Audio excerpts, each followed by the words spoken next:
After spending over a year on break, a lot is riding on MultiVersus' success. Does it reach or even surpass those expectations?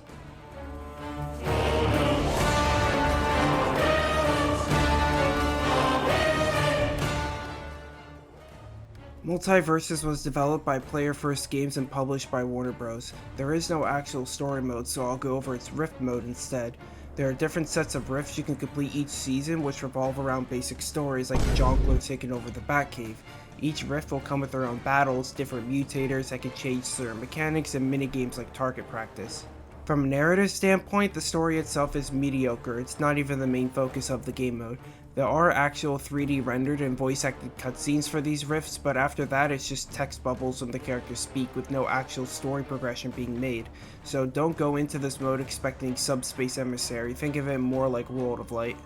From a gameplay standpoint, however, this is kinda cool. I like to draw a comparison to Mortal Kombat 1's Invasions mode. You can mix between regular 1v1 or 2v2 fights or minigames that spice things up. You also have challenges to complete that earn you new gems and shit like that. My biggest problem with this mode is how these challenges always require you to bring another person into the battle.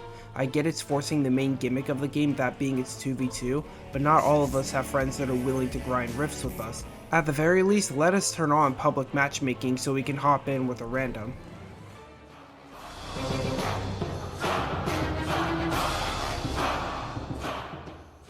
MultiVersus is a platform fighter. Unlike traditional 2D fighters, players win matches by clearing stocks, or in other words, launching the enemy off the stage resulting in a KO.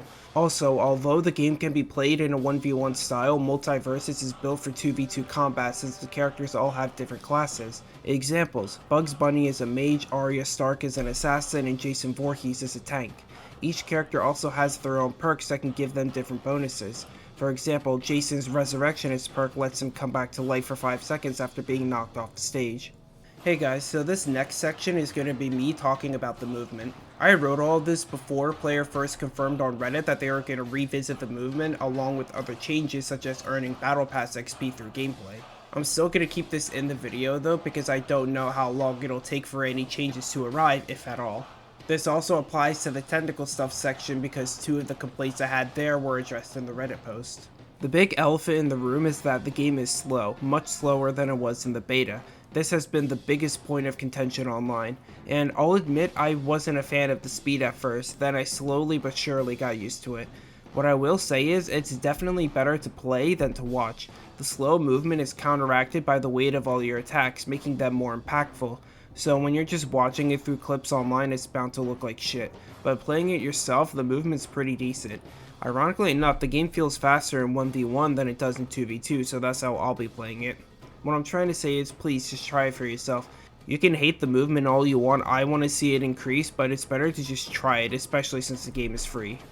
One thing I will compliment is the character mastery. Out of all the things Mortal Kombat 1 did wrong in retrospect, what I do like is the character mastery. It gives players something to grind and rewards you for maining a specific character.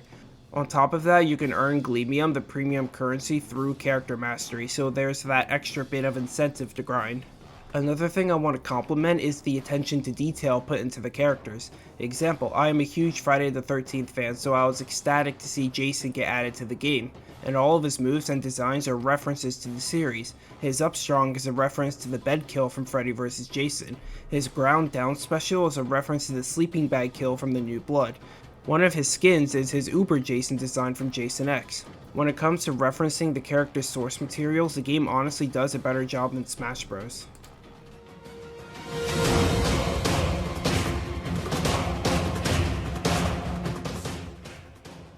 I feel like this is where a lot of the critiques will come in. In terms of the microtransactions, it follows your standard free-to-play business model of a battle pass, cosmetic store with skins, and premium currency. So it's nothing to write home about, but at the same time there are plenty of ways to earn Glemium for free. On top of that, with returning players getting the Season 1 Battle Pass for free, that adds more incentive for people to return and stick around. However, when it comes to the game's economy, I'm not exactly a fan of 4 different currencies. I'm of the mindset that free-to-play games only need 2 different currencies. One should be premium so the developers can still get revenue from the game, the other should be free to earn so players who don't have money can still buy what they want to. Warframe has Platinum, the premium currency that can be used to buy most skins and skip the grind for frames and weapons. It also has credits, which can be earned in missions and used to buy everything else. Fortnite has V-Bucks, the premium currency used to buy the Battle Pass and item shop skins. It also has Bars, a per-match currency used to buy items and services from vendors. Destiny 2 has Silver, the premium currency used to buy specific items at Eververse vendors. It also has Bright Dust, which can be earned from in-game activities and also be used to buy ornaments at said Eververse stores. Genshin Impact has Genesis Crystals, a premium currency used to buy character skins and be converted into Primo Gems. It also has Mora, used to buy items and upgrade your characters. You see what I'm getting at? Each of these games do have more specific forms of currency used in niche situations, but having two major ones makes the system very easy to comprehend. MultiVersus has 4. Gleamium is the premium currency used to buy the Battle Pass, new characters, and item shop skins. Fighter currency lets you buy new characters if you don't have the Gleamium. Prestige coins are earned by buying cosmetics and are used towards buying other cosmetics, the big example being the Batman Who Laughs skin for the Jongleur. Perk currency is used to buy new perks.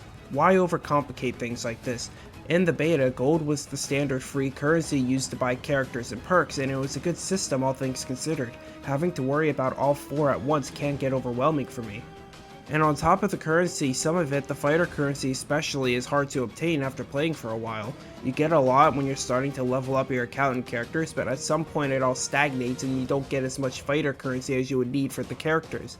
This is especially problematic because the Jongleur is 6,000 coins and he's required for most of the Rift challenges. But enough about the currency. When the devs made the jump to Unreal Engine 5, there were a lot of questionable decisions made, decisions that I hope they look into or even revert. The biggest is that, despite the jump, this ugly ass color indicator still exists. What they should do is make this a toggle and reduce the intensity of it so we can still see our own characters, and especially the skins we bought. Another change that might not be directly because of the engine change is that you can't test characters in the training mode before buying them anymore. I used this system to test out Black Adam before buying him, so it serves as a good way for players to see if they'll even enjoy the character. I'll eventually have to buy the Jongleur because, again, the Rift, but I don't even know if I'll like his moveset. Also, the game launched without any sort of offline mode. This makes playing the game in a competitive setting not very viable, so unless they add an offline mode, locals are going to be very hard to set up. If you're coming to this game expecting a strong competitive experience, you'll be very disappointed, and I honestly recommend just playing Rivals of Aether for that. But at the same time, MultiVersus is a fun shoot the shit experience. If you want to just get some quick games in with some friends without worrying about climbing the ranks, this is the game for that. It's also going to be pretty damn hard to climb the ranks regardless. MultiVersus is free to download on PlayStation 4 and 5, Xbox One and Series, and PC via Steam and the Epic Games Store. The open beta did have separate founders packs players could buy, but nothing like that exists currently, so this is just how I'll end this.